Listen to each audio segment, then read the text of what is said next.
preparando la presentación del día de hoy, con la invitación que nos ha hecho Fiduagraria para hablar del tema de buenas prácticas para prevenir la corrupción, lo que queríamos puntualmente presentar era la guía anticorrupción para empresas que ustedes tienen en sus manos, dado que este ha sido un producto técnico que se ha desarrollado por la Oficina de Naciones Unidas contra la Droga y el Delito en cumplimiento de la Convención de Naciones Unidas contra la Corrupción. Sin embargo, hemos querido plantear la presentación en 3 momentos distintos. Lo primero, y es una pena que el doctor Medina no se encuentre, hacía la reflexión que estas charlas deben comenzar por hacer una reflexión sobre qué es la corrupción, sobre las implicaciones que tiene y sobre de cómo estamos abordando el fenómeno, porque eso es lo que nos permite al final del día definir política pública, como lo explicaba bien Fernando en su presentación, y definir esos instrumentos técnicos independientemente del espacio que ocupemos en la sociedad. Y creo que una de las reflexiones que ha hecho Naciones Unidas frente a estos temas es definir un marco de referencia, un marco conceptual que nos permita por lo menos, si no entender el fenómeno, caracterizarlo, ver de qué manera se manifiesta, cuáles son esas señales de alerta y en consecuencia esos mecanismos de control desde cada una de nuestras posiciones en la sociedad que deberíamos por lo menos tener identificadas, tener en el radar para así de esta manera poder implementar. Decía el doctor Medina, uno en estas charlas debería empezar por hacer ese tipo de reflexiones. Ustedes tienen muchas formas de hacerlo, es abrir el periódico y ver cuál es el escándalo de corrupción del día, o no sé si han visto en la última página del Tiempo, en esa sección donde dice hace 100 años, hace 50 años y hace 25 años, y parece que estuviéramos viviendo la misma historia, y es Metro de Bogotá, por lo que ustedes quieran que no se haya hecho, pero estamos en la misma discusión, y fenómenos de corrupción que se repiten en la historia, de los cuales hemos aprendido mucho, y de ahí el desarrollo y el avance tanto en marcos normativos como institucionales como procedimentales, pero a veces parece que estuviéramos en una bicicleta estática, y ustedes lo van a ver a continuación. Solo quisimos hacer como un barrido de algunos titulares de noticias de los últimos 6 meses de qué aparecía. Entonces ustedes lo recordarán y es proceso contra el presunto cartel de los pañales duraría 2 años. Investigación que lidera la Superintendencia de Industria y Comercio. Los que no lo recuerden o no lo tengan en el radar, básicamente es el acuerdo restrictivo de competencia al que por el cual está siendo investigado 4 grandes empresas de pañales en el país. Básicamente la investigación lo que establece es que estas 4 compañías durante los últimos 13 años fijaron el precio del producto en el mercado. Y cuando uno hace este tipo de reflexiones empieza a identificar, bueno, cuáles son las consecuencias, cuáles son las causas y por qué nos pasa esto. Yo cuando preparaba la presentación para el día de hoy dije, es un gran logro si logro sensibilizar al público sobre las implicaciones que tiene esto, tanto en términos de desarrollo, pero de desarrollo y de construcción de capital social en nuestra sociedad. Entonces uno revisa la noticia y dice, hombre, ¿cómo pueden pasar estas cosas? La Liga de Usuarios va a interponer una acción colectiva en donde la Liga lo que cree es que estas empresas deben responder civilmente por haber fijado ese precio violando todas las reglas de competencia que ustedes mejor que yo saben, pero además el elemento para reflexionar es, ellos decían, hombre, podemos a través de los instrumentos que nos da el Estado Social de Derecho hoy interponer esta acción colectiva para que en efecto las empresas le paguen a cada uno de los padres de familia que desde el año 2000 han comprado pañales. Entonces uno dice, bueno, no sé quiénes son padres aquí y tuvieron hijos después del año 2000. Uno no sabría cómo hacerse parte civil del proceso, digamos, no ve tan clara esa relación. Y la pregunta es, hombre, ¿cómo pueden suceder estas cosas el día, digamos, en esta época? Esto para contarles de un tema y vincularlo a las consecuencias que tiene la corrupción en todos los ámbitos de la esfera nacional, tanto en temas políticos, digamos, ustedes ven aquí el afiche sobre los votos fueron engañados, pero también tiene implicaciones en el desarrollo económico, social y cultural de los estados, y eso es lo que ha identificado Naciones Unidas, y de ahí una serie de estrategias que les contaré más adelante. Pero digamos que esto era para invitarlos a hacer una reflexión sobre las implicaciones que tiene hoy la corrupción, no solo en el país, sino a nivel mundial. Una de ellas es claramente que la corrupción afecta el crecimiento económico inclusivo. Otra de esas es que afecta, o más bien potencia, los efectos de la pobreza y la desigualdad. Cuando uno habla del tema de pobreza y desigualdad, atándolo un poco aquí con el tema de la noticia, es claro, los costos de transacción aumentan, pero los costos de los productos también aumentan, de un bien como un pañal. Y aumenta el impuesto que está atado a ese pañal, y uno podría decir como, y un impuesto indirecto además que es regresivo, que nos afecta a todos, dijéramos de alguna manera. Entonces la corrupción tiene efectos prácticos en la vida de cada uno de nosotros. Desafortunadamente, la sociedad en general y las sociedades a nivel global no sienten el tema como un tema propio o como un tema que les competa. Claro, hay una mayor sensibilidad en relación con el sector público, que es quien administra finalmente el erario público. Sin embargo, la corrupción es un fenómeno que afecta a todos en mayor o menor medida y es un fenómeno que tiene implicaciones en todos los ámbitos. Les quería mostrar rápidamente, revelan cartel de empresas de vigilancia privada, esta es del año pasado. No sé si ustedes recuerdan la denuncia que hizo el ICBF por un cartel, como lo denominan ellos, sobre las empresas de vigilancia y seguridad privada, donde efectivamente se ponían de acuerdo para pues, definir quién ganaba la licitación, quién no, a quién le tocaba en ese turno, quién no, y efectivamente afectaron a 149 entidades del Estado, del orden nacional y territorial. Entonces, sí tiene, porque ustedes saben que gran parte del debate, y el debate de los 80 y el debate orquestado por el Banco Mundial, era que la corrupción estaba atada, o más bien, estaba vinculada a dos como grandes elementos. Por un lado, o procesos más bien, a la contratación y al sector público. Y no se consideraba y no se concebía que había corrupción en el sector privado. Claro que ustedes bien saben hoy que la corrupción también es una circunstancia y un fenómeno que se genera en el sector privado, que tiene implicaciones para el sector privado, pero además que tiene implicaciones para toda la sociedad, si bien puede provenir del sector privado, y este es un claro ejemplo de ellos. Es un acuerdo restrictivo de mercado de empresas de vigilancia y seguridad pública, pero que efectivamente tiene implicaciones en la gestión de lo público, ¿no? Y en el destino de recursos de lo público a través de la tercerización de un servicio, si se quiere. La siguiente es, bueno, ustedes conocen esta muy bien, y la Secretaría de Transparencia mejor que nadie aquí es: Colombia y Estados Unidos avanzan en investigaciones por sobornos de Petrotraiger a funcionarios de Ecopetrol. Además, la corrupción tiene un elemento fundamental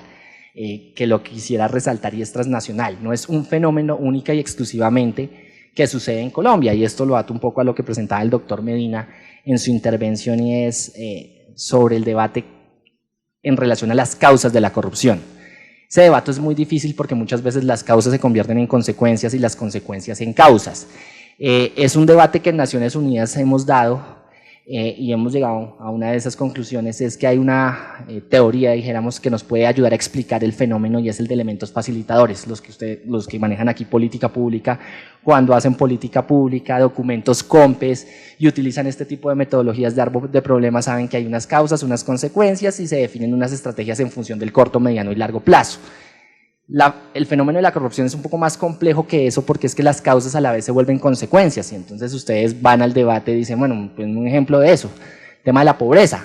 Para muchos la pobreza es una causa de la corrupción en un país, para otros es una consecuencia. El debate, digamos, no es tan claro. Lo cierto es que esos elementos facilitan que el fenómeno se pueda gestar en un estado, y eso lo estamos viendo a nivel mundial en distintos ámbitos. Todo esto para decirles que el fenómeno es transnacional. El doctor Medina también lo mencionaba, y no es un fenómeno única y exclusivamente colombiano. Ustedes vieron noticias esta semana y vieron que la noticia a resaltar de la Cumbre de las Américas fue la foto entre Raúl Castro y el presidente Barack Obama. Pero escuchando ayer a un analista internacional muy importante, decía, claro, porque los presidentes de los estados que llegaron a la cumbre llegaron muy debilitados. ¿Y por qué llegaron muy debilitados? Porque vienen de escándalos de corrupción en sus estados muy complicados, y podemos enunciar tres de manera muy concreta: el tema de Brasil, que ustedes conocen bien en la situación de Petrobras, el tema de Argentina y el tema de México, como para identificar esos tres grandes referentes en América Latina y el Caribe, sin mencionar los problemas que está viviendo Perú, que está viviendo Chile. Esto para decirles que el fenómeno es transnacional, que no afecta única y exclusivamente al Estado colombiano y que no afecta única y exclusivamente al sector público y a los procesos de contratación. Y en eso creo que el gobierno colombiano, a través de la entidad Colombia Compra Eficiente, ha venido haciendo un ejercicio muy interesante de tratar de desvincular esa relación o ese lugar común donde siempre se asocia corrupción y contratación pública. Claro, las áreas de contratación, y aquí los que pertenecen a áreas de apoyo saben que hay unas áreas de riesgo, como les mostraré más adelante, mucho más sensibles que otras, pero uno no puede decir que única y exclusivamente los fenómenos de corrupción se ocurren en esas unidades de apoyo o en esas áreas de apoyo.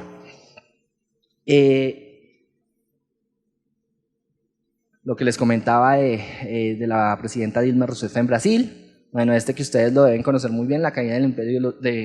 imperio de los Nule, y la falta de moral acabó con Interbolsa, y ahí básicamente lo que decía fue un tema solo de recursos, sino que también fue un tema de valores, etcétera. Digamos, no quisiera entrar en ese debate, lo que les quisiera mostrar con como recuento es,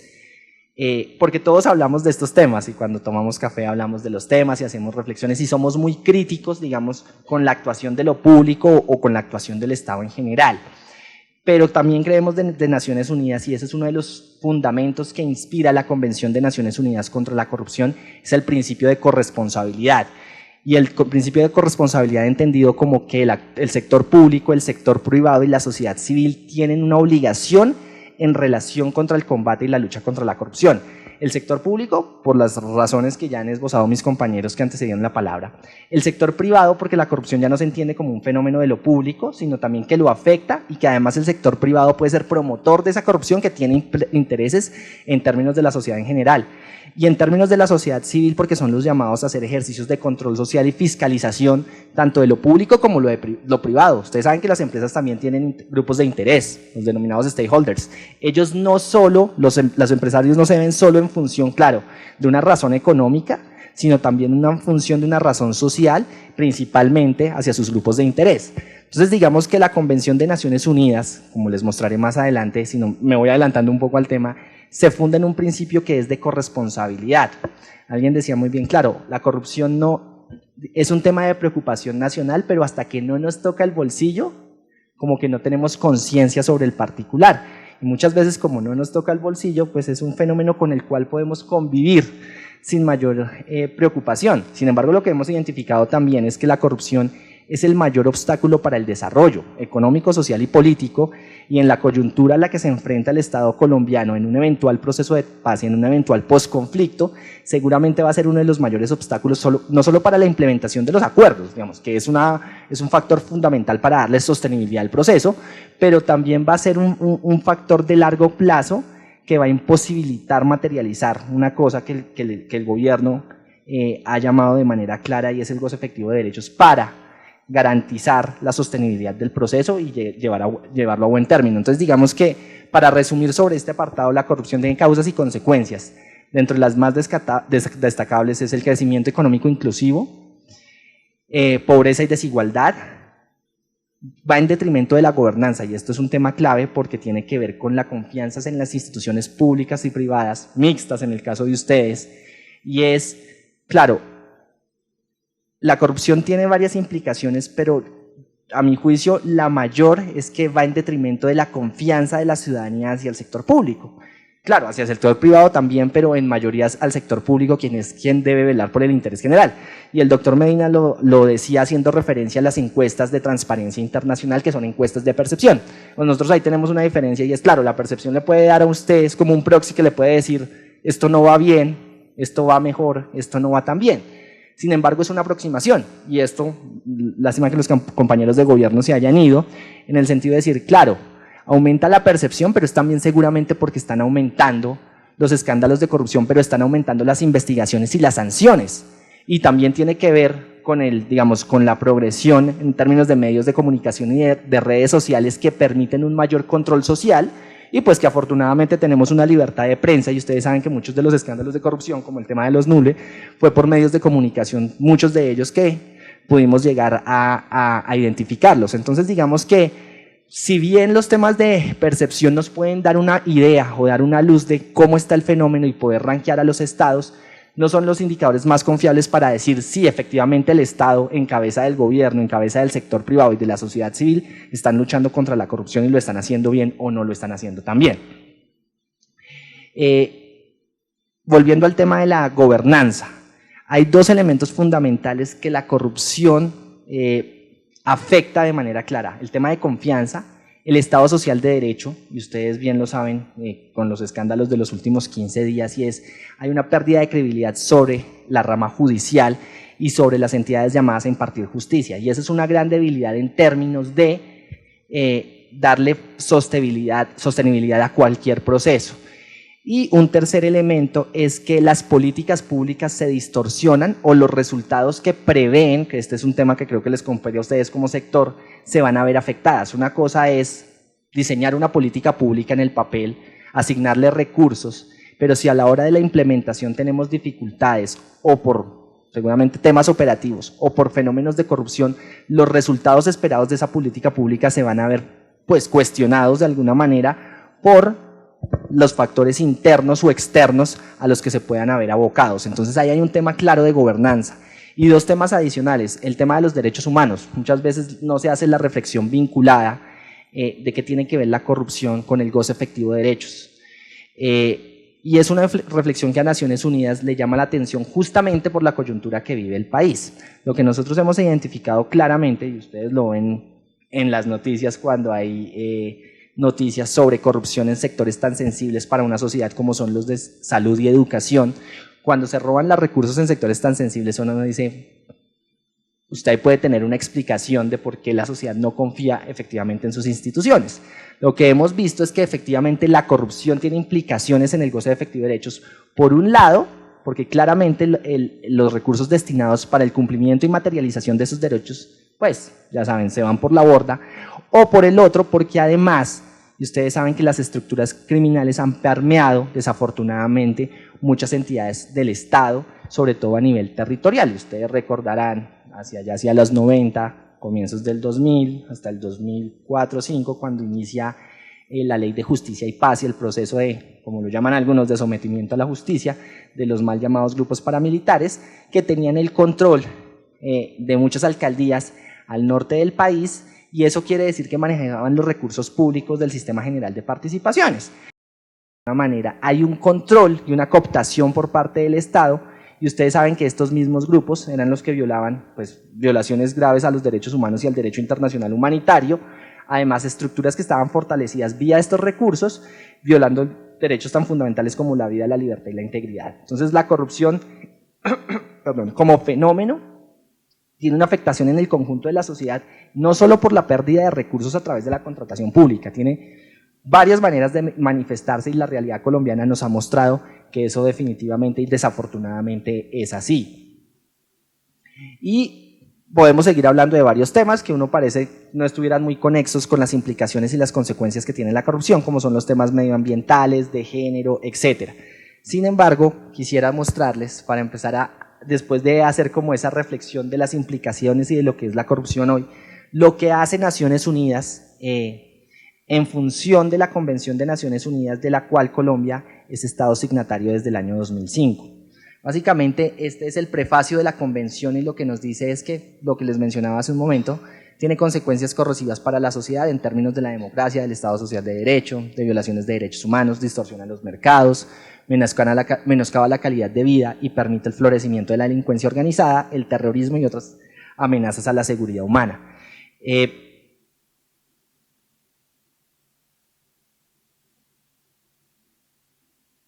Frente a ese tema en general, lo que he querido hasta el momento es contextualizar el fenómeno en términos de las implicaciones que tiene en términos del orden económico y social, identificando tres actores y los ámbitos de aplicación de la Convención de Naciones Unidas. Como les decía, los principales actores para la implementación de la Convención son el sector público, el sector privado y la sociedad civil. Y tiene 5 momentos o 5 ámbitos de aplicación la Convención. Uno en términos de prevención, otro en términos de investigación y sanción, otro en términos de cooperación, otro en términos de recuperación de activos y otro en términos de asistencia técnica e intercambio de información. Sobre los ámbitos de aplicación, básicamente la Convención de Naciones Unidas lo que establece en términos de prevención, y es un poco lo que vamos a ver el día de hoy, es la Guía Anticorrupción para Empresas, es un desarrollo de esos mecanismos de prevención que invita a la Convención a los estados signatarios para desarrollar. Lo que nos hemos dado cuenta es que la corrupción tiene que primero caracterizarse, entenderse y luego definir como esas líneas de acción o esas estrategias de intervención que los estados deberán implementar en distintos ámbitos. Hemos dado cuenta que efectivamente, por ejemplo, muchos estados son muy fuertes en temas de investigación y sanción, pero tienen claras falencias o déficits en temas de prevención de la corrupción. Entonces, lo que hemos dado cuenta es que usted tiene que desarrollar metodologías tanto en temas de prevención como de investigación y sanción. Digamos, el escenario ideal es que no hablemos de fenómenos de corrupción, el escenario ideal es que no tengamos que abrir el periódico todos los días y decir cuál es el escándalo de hoy, sino tratar de evitar claramente que se configuren esos fenómenos de corrupción. Entonces, el segundo capítulo de la convención, tercer capítulo, habla de los mecanismos e invita a los estados signatarios a desarrollar mecanismos de prevención del fenómeno. Y tal vez por eso comenzábamos la reflexión con esos escándalos que han sucedido en Colombia, una forma de generar, como lo veremos ahora en temas de buenas prácticas, de lograr identificar mecanismos para prevenir la corrupción es caracterizar y aproximarse al fenómeno. Lo que nos hemos dado cuenta es muchas de las prácticas corruptas, y ustedes saben que esa es la dificultad del ejercicio, la corrupción no es estática, digamos. Las organizaciones criminales y delincuenciales viven innovando en términos de las prácticas que pueden implementar aprovechando o los vacíos normativos o la dificultad en temas de investigación y sanción, etcétera. Pero además funcionan como estructuras organizadas. Y en esto, digamos, uno puede ser muy crítico de la dificultad cómo funcionan los estados por la complejidad y por lo que significa activar todo ese andamiaje institucional para que funcione de manera articulada y coordinada, que digamos que ese es uno de los grandes retos de la administración pública a nivel mundial y en particular del Estado colombiano, y es, tenemos que funcionar de manera articulada porque de esa manera funcionan las estructuras criminales. Entonces, dicho esta, digamos, hecha esta pequeña introducción para decirles que el desarrollo de metodologías en temas de prevención de la corrupción para Naciones Unidas parte de dos premisas. Uno, de caracterizar el fenómeno y de entender el fenómeno. Y en este ejercicio lo que hemos hecho, una de las metodologías que se ha impuesto desde la oficina, impuesto en el buen sentido de la palabra, es decir, estudiemos lo que ha pasado con los hechos de corrupción, por ejemplo, a nivel nacional. Caractericemos el fenómeno, identifiquemos qué señales de alerta se generaron para a partir de ello definir los mecanismos de control. Claro, ustedes me pueden decir,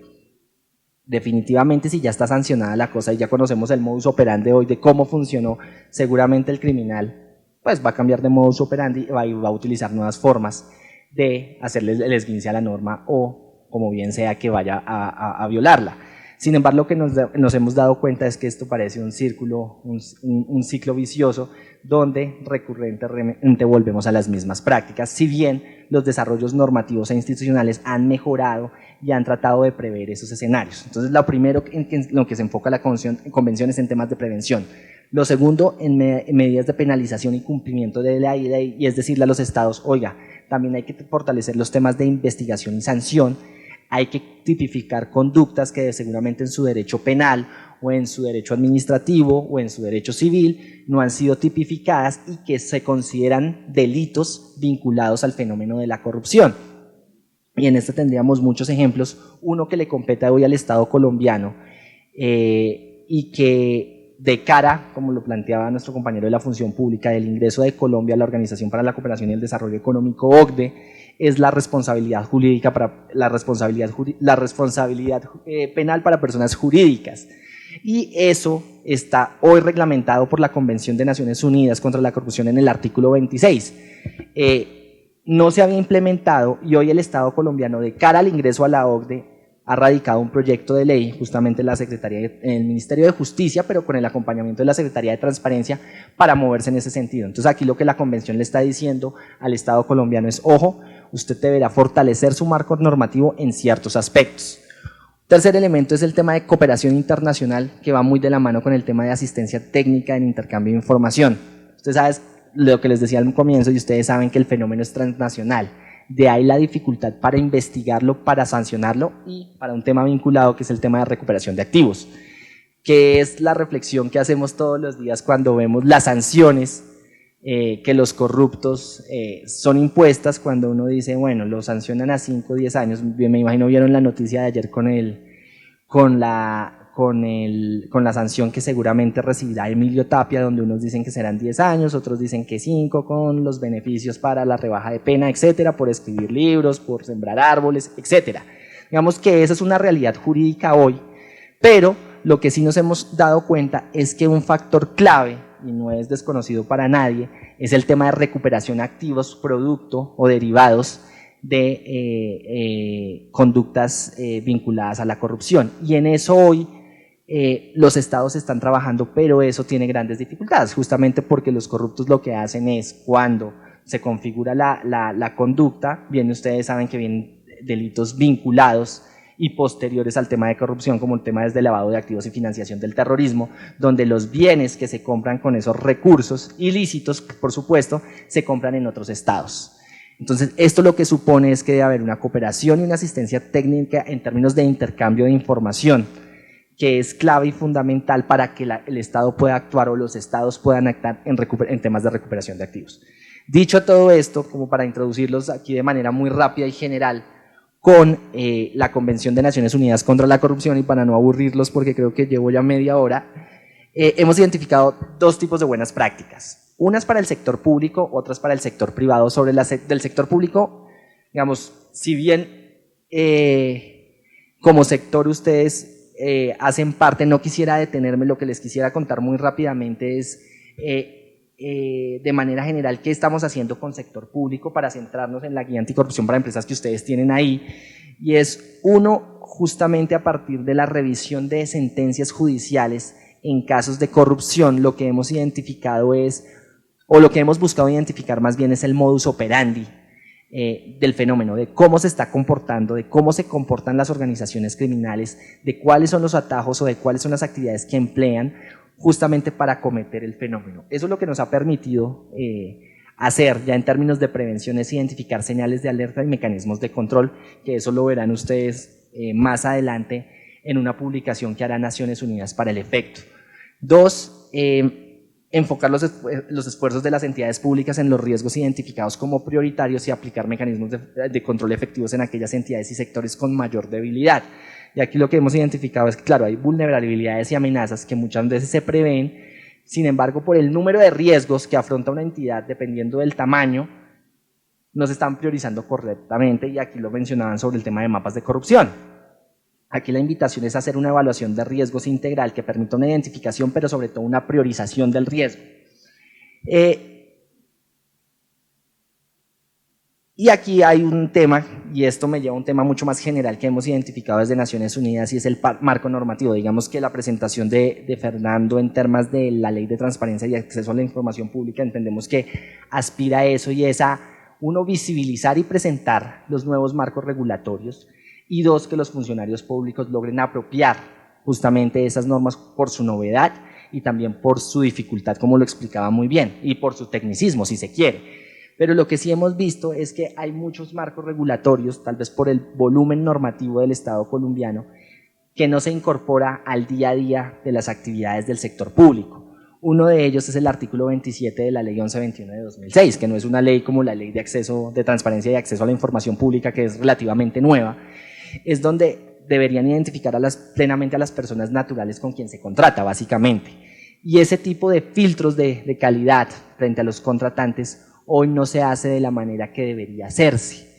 Entonces, esto tiene claramente implicaciones, no solo en temas de corrupción, sino en lavado de activos y financiación del terrorismo. Entonces, digamos que es como más una alerta y un llamado de atención en el sentido de debemos estar súper conectados con el marco regulatorio hoy del Estado, pero además debemos tener apropiado eso en términos de la gestión pública que realizan cada una de las entidades a las que ustedes pertenecen. Contar con mecanismos y acciones que permitan identificar y recuperar los bienes de los casos de corrupción que han afectado el patrimonio, que creo que esto es digamos que el Estado está en mora en términos de implementación. Estas iniciativas de autorregulación tienen origen en un desarrollo que hace el Banco Mundial sobre una cosa que se llama Programa Anticorrupción de Ética y Cumplimiento, que es el último capítulo de la guía que ustedes tienen en sus manos. Lo que hemos visto es que efectivamente es un mecanismo que le ha permitido al sector privado, por razones de ética, pero también por razones empresariales, por supuesto, implementar programas de anticorrupción, de ética y cumplimiento que antes no eran muy claros. Ustedes saben, digamos que en principio, y esto años 70, años 80, las empresas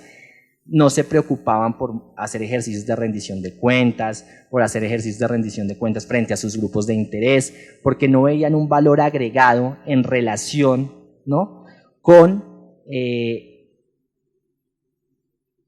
las ganancias que podrían obtener haciendo este tipo de ejercicios. Ahora lo que hemos visto es que la corrupción, al tener implicaciones no solo, y como les decía, en un orden económico y social, tiene implicaciones directas en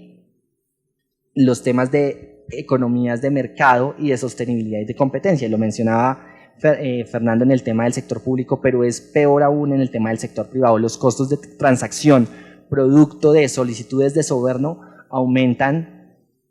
Para las empresas pequeñas es muy difícil competir en un escenario de ese estilo. Si es difícil competir para las empresas grandes, es mucho más difícil competir para las empresas pequeñas. Entonces, digamos que ese tipo de incentivos y ese tipo de escenarios lo que nos ha llevado es justamente a definir estos programas de anticorrupción, de ética y cumplimiento, porque lo que se ha identificado es que claramente no va a haber un mercado sostenible que permita a largo plazo a las empresas competir en esas condiciones.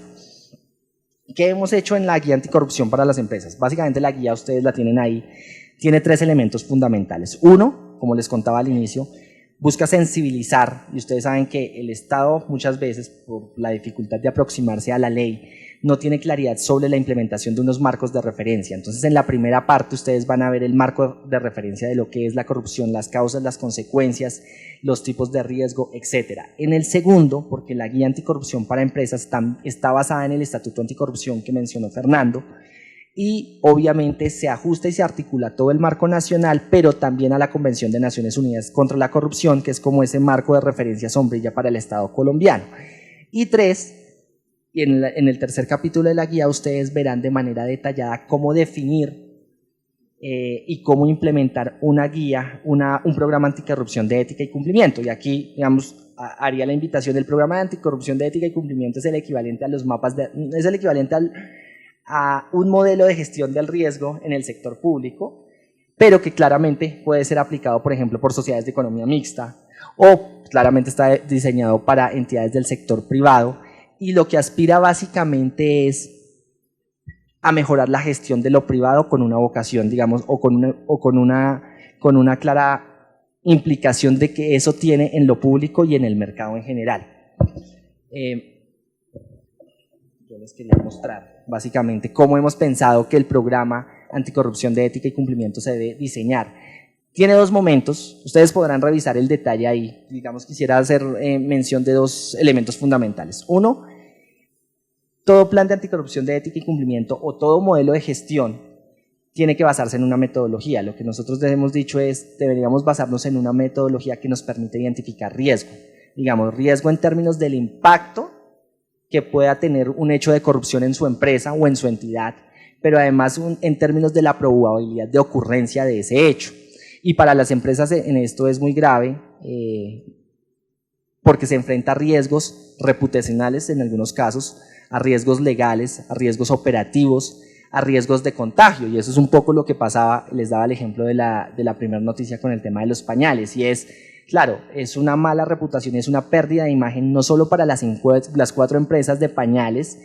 que orquestaron esta violación de la libre competencia, sino que es para el sector en general. Entonces la sociedad en general no considera o no confía de alguna manera ya en ese sector y dice como, me estarán cobrando el pañal a lo que es, digamos, ya no hay credibilidad. Y esto es un golpe muy duro para las empresas porque puede significar, ustedes bien saben, pérdida de ingresos. Y un riesgo inherente que de todas maneras por la actividad, por el tamaño de la empresa, por el marco legal, por el tipo comercial que está implementando, etcétera, siempre va a haber un riesgo inherente a la actividad comercial. El tema aquí es cómo controlamos los riesgos. Entonces uno puede, y ustedes verán en la guía, cómo calificar ese riesgo, cómo priorizarlo y cómo establecer mecanismos de control para evitar que se configuren fenómenos anticorrupción. Ese es como un gran primer tema. Y un segundo tema que les quisiera mencionar, que ustedes lo ven en la página 92, es cómo desarrollar un programa de anticorrupción de ética y cumplimiento. Nosotros básicamente lo que les decimos es, ustedes tienen 12 pasos para hacerlo. El primer paso creo que es el fundamental y es el equivalente en el sector público a tener acuerdos políticos y es el respaldo y compromiso del personal directivo. Digamos, lo que nosotros hemos considerado es que si no hay un claro ejemplo de los directivos de la empresa para mostrar un compromiso en materia de lucha contra la corrupción, puede arrancar el programa, pero va a tener mucho más menos factor de éxito, si se quiere, dado que el compromiso público de los directivos es fundamental para movilizar todo lo que supone y para activar todo ese andamiaje institucional de la empresa en función de eso. Lo segundo y tercero es claramente diseñar e implementar ese programa de anticorrupción de ética y cumplimiento. Aquí lo clave es identificar las áreas y los procesos que liderarán ese proceso e identificar las áreas que mayor riesgo pueden tener a sufrir fenómenos de corrupción. Lo cuatro es tener una política clara, visible y accesible. Muchas veces las políticas en temas de corrupción o de anticorrupción no son tan claras como uno esperara o no son tan accesibles. Y claro que viendo los principios que ellos, mis antecesores presentaban, es clave los principios de transparencia y acceso a la información. Y en esto el sector público, digamos que el sector privado debe fortalecer en términos del desarrollo de una política clara, visible y accesible. Un tema 5 es claramente desarrollar políticas diferenciadas con las áreas que tienen mayores riesgos. Una ampliación del proyecto a los socios comerciales, en esto es clave y en eso me quisiera detener, y es, ustedes saben bien que las empresas tienen proveedores, tienen cadenas de abastecimiento, toda una logística para sacar la producción de bienes y servicios, y la empresa por sí sola no puede prever o no puede generar mecanismos de control que puedan blindar a toda la empresa, sino que dependen de terceros. En ese orden de ideas es clave extender esta política y estos programas de ética y cumplimiento a los socios estratégicos de las empresas. Un control 7 son los controles internos de mantenimiento y registro, y esto tiene que ver con la organización documental que veíamos que funciona muy bien que funciona para el sector público y que también debe ser clave y fundamental para el sector privado. Un tema de comunicación y apropiación es clave. Nosotros hemos identificado que muchas de las políticas o de las iniciativas en temas de programas de anticorrupción se quedan en el papel, se quedan en un buen afiche, se quedan en una buena guía, se quedan en un buen programa de ética, de anticorrupción de ética y cumplimiento, pero cuando no hay apropiación por parte del funcionario o cuando no hay apropiación por parte del sector privado, pues están condenadas al fracaso. Entonces, en esto también es clave los procesos de promoción, divulgación, pero sobre todo de apropiación de las estrategias que lideren los objetivos y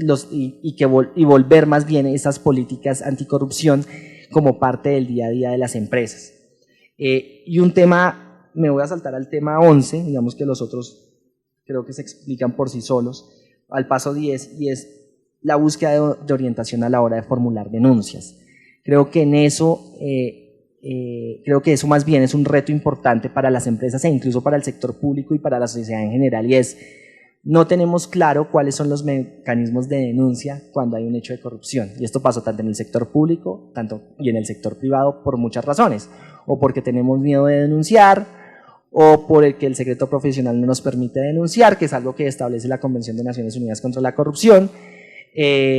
o por un número de razones, o porque la empresa o la entidad no tiene un mecanismo de denuncia y no tiene un mecanismo de protección al denunciante. Entonces la pregunta para las empresas es, ojo, y cuando desafortunadamente hemos implementado los mecanismos de prevención para que no se configure el fenómeno, pero cuando se configura, ¿qué hacemos? Claro, deben haber unas acciones que establece el programa de anticorrupción y ética de cumplimiento, y es, usted debe implementar unas acciones para mitigar los efectos de la corrupción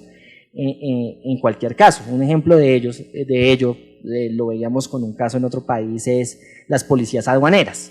Ustedes saben que en otros países el tema de la policía aduanera solicita sobornos para que las empresas puedan sacar sus productos. Entonces,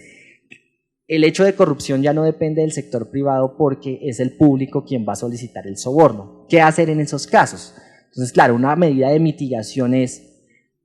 darle hacer todo un programa de asistencia técnica a los directivos, por ejemplo, del área de distribución de la empresa para saber cómo atender ese fenómeno. Ahí hay un tema fundamental, pero los mecanismos de denuncia, por ejemplo, no son fuertes en muchas empresas o no están contemplados. ¿Qué hacer? El programa de anticorrupción de ética y cumplimiento lo que nos dice es, cuando se configure el fenómeno, ¿qué podemos hacer hoy? básicamente les dejo la guía. Esto fue como un esbozo muy general y un poco desordenado sobre la guía anticorrupción para empresas que esperamos, sabiendo que ustedes son sector público, pero también lo enmarcamos en las buenas prácticas que podrían implementar sociedades de economía mixta, por ejemplo, a la hora de definir sus políticas anticorrupción, como un marco de referencia que les puede servir para desarrollar estrategias y acciones. Yo creo que dejo hasta ahí, dada la premura del tiempo. Muchísimas gracias.